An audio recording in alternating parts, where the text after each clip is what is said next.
Eswale, Lenuchiat Tosqui, Tolitzulqua Squaihala. I introduce myself in our Halkomelem language, my Huelmuch name, my traditional name of Lenuchiat, one who works for the people, acknowledging my home community from my father's side of Squaihala First Nation, but equally as important is to acknowledge the traditional territory on my mother's side, which is Chesterfield, England. I know, the walking barrier, right? I want to also begin by acknowledging that we're gathered here today on the traditional territory of the Chilkoyak tribe, part of the greater Stalo and the greater Coast Salish people. I begin this way because this is what has been taught to me. This is what has been passed down for generations. Our historical teachings have always been in oral fashion, storytelling. We're always taught stories, sometimes not with the full meaning, and it's up to us to determine what the rest of the story means. When we think about barriers, we think about an obstacle to progress, a division of worlds. And how do we start to understand the barrier if we don't understand each other? Barriers exist for different people for different reasons. It's going to be different for me, and different for you, and different to the person sitting next to you. A friend of mine had said to me in my early 20s, in a conversation, that I had grown up a little bit rough or somewhat tough. At the time, I didn't really think of what that meant. I was trying to imagine what he was saying, and it didn't make sense, because I'd grown up with my parents, my siblings, my friends. I went to school, I played sports, I participated in traditional ceremonies, and it wasn't until I was older that I started to really understand what he meant and what that comment was geared towards.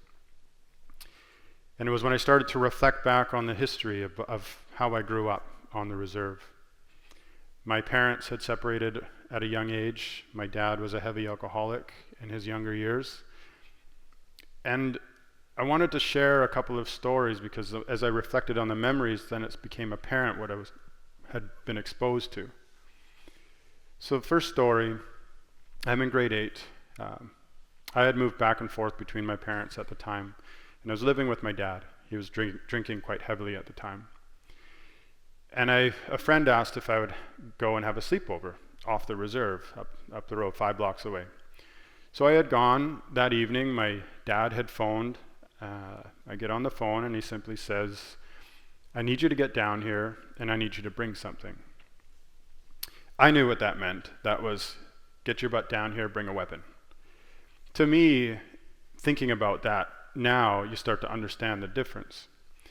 So my friend and I tell him that I have to leave, but can I borrow a golf club or a hockey stick? And he says, yeah, sure. So we go in the garage, and I'm getting ready to leave. And just as I'm about to leave, he turns to me and he says, "Well, can I come?" Against my better judgment, not understanding that my normal was different than somebody else's normal, I said, "Okay, but you might want to grab something too." So here we go. We start walking down towards the reserve, and we get about a block away, and I see these 3 cars come flying by, their headlights going by. I know that it's coming from my dad's. I rush home. I walk in the door, and my dad hands me a shotgun, and he says, go over to your uncle's and exchange it for the replica." So I do. I walk over next door. I grab his replica shotgun. I go back home, put it in the gun cabinet. Moments later, the RCMP show up, start asking questions. I didn't know what had happened, and I had learned later that my dad had people over. An argument had taken place, started to escalate, and my dad had a mean streak when he was drinking and ended up pulling a gun on somebody. Thankfully, nobody was hurt, no shots were fired. That's the first story. The second story I'll share is actually a year later. The summer is wrapping up and hockey season is about to start, so hockey tryouts are beginning. It's a Saturday or a Sunday morning, and I go upstairs to my dad, and it's around 8 in the morning, and I say, "Hockey tryouts are today, and I need a ride." And I look beside him, and by 8 in the morning, he had already drank about 6 beer, and so he just grabs the keys off of the coffee table and gives me the keys to the truck. I'm 15, like an early, like fresh 15. So I grab my gear, I put it in the truck, and I drive myself to hockey tryouts. I didn't really see anybody when I got there and went in.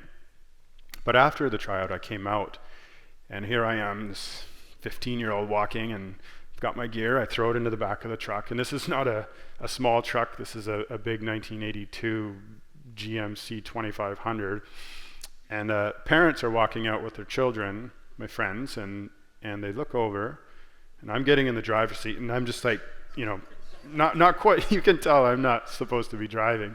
And they all know how old I am because I'm trying out with their kids.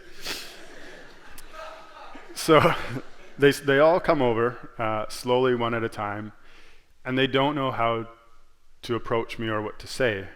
So they start writing down their phone numbers and handing me their phone numbers and saying, if you need rides, just give us a call.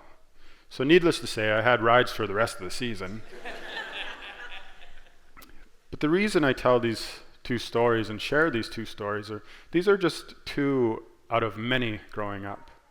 The difference that exists on reserve and off reserve and some of the traumas that have caused this type of behavior that you're exposed to is important to understand. The fact that I didn't flinch when my dad phones and says, I need you to get down here and I need you to bring a weapon. The fact that I didn't flinch when he hands me a shotgun and to go next door and exchange it.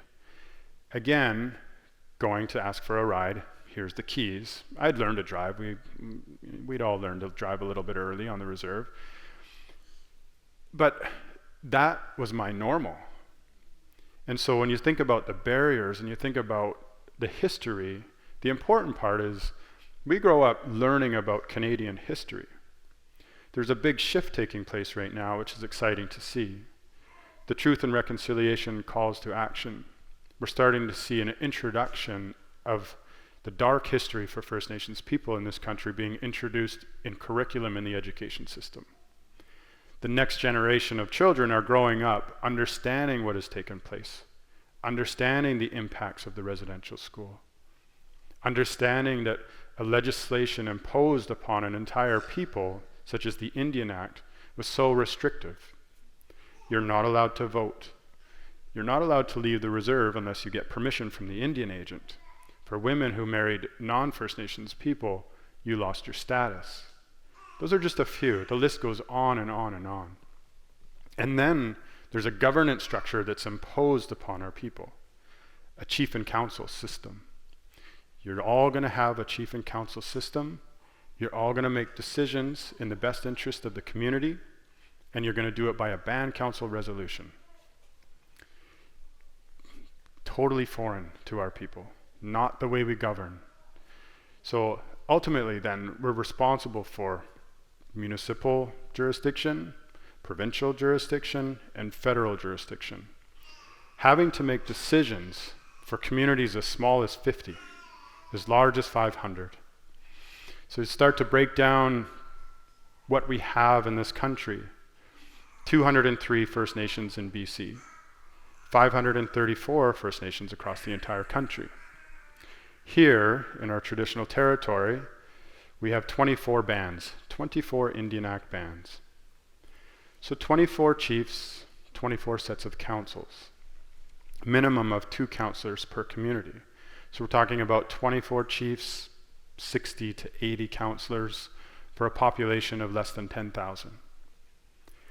Now we look to our local municipality where we have 1 mayor, 6 councillors for a population of 83,000 roughly. It makes absolutely no sense. A system that's imposed upon an entire people. When we think about economies of scale and how we can be the most efficient in what we do when we're making decisions, this is the complete opposite. And on top of that, you have to report every year. And you have to go through all of these different reports. So you're talking about communities that are so small and have a limited capacity, a pool to choose from, to make decisions for the greater community. So now, fast forward to today, and we're starting to understand this, and how can we work together, and how can we be more efficient? These are the barriers that we, as a First Nation people, have to overcome. That's one level of barrier. The other barrier is the relationships. The relationships with our municipality, the relationships with the province, the relationships with the federal government, the relationships with our neighbors, our businesses. The opportunity is massive when we start to break down the barrier and peel down the layers. For example, in Chilliwack alone, we've created over 1,000 jobs in our First Nations communities. We all have municipal service agreements with the city, so we're giving taxes back to the city. We have revenue that stays in the community. And that's just a few small projects. When we think about the landmass of Canada, and we hear comments around opposition to major projects and resource development, usually it's opposition to a process. Usually it's opposition to say, actually we just want to have a say in how this is going to be approved. We'd want stronger environmental processes in place. We're not opposed to something that's going to benefit the greater community, but we want to be involved. So the barrier that exists is slowly coming down, and I can say firsthand that in this community, we're seeing wonderful relationships being built. We're seeing a next generation of children that are growing up learning the differences that exist and can appreciate and respect, so that mutual respect is there. And I can't wait to see what comes forward. The past 150 years, as we've just celebrated 150 years in Canada, is a bit of a dark place for First Nations in this country.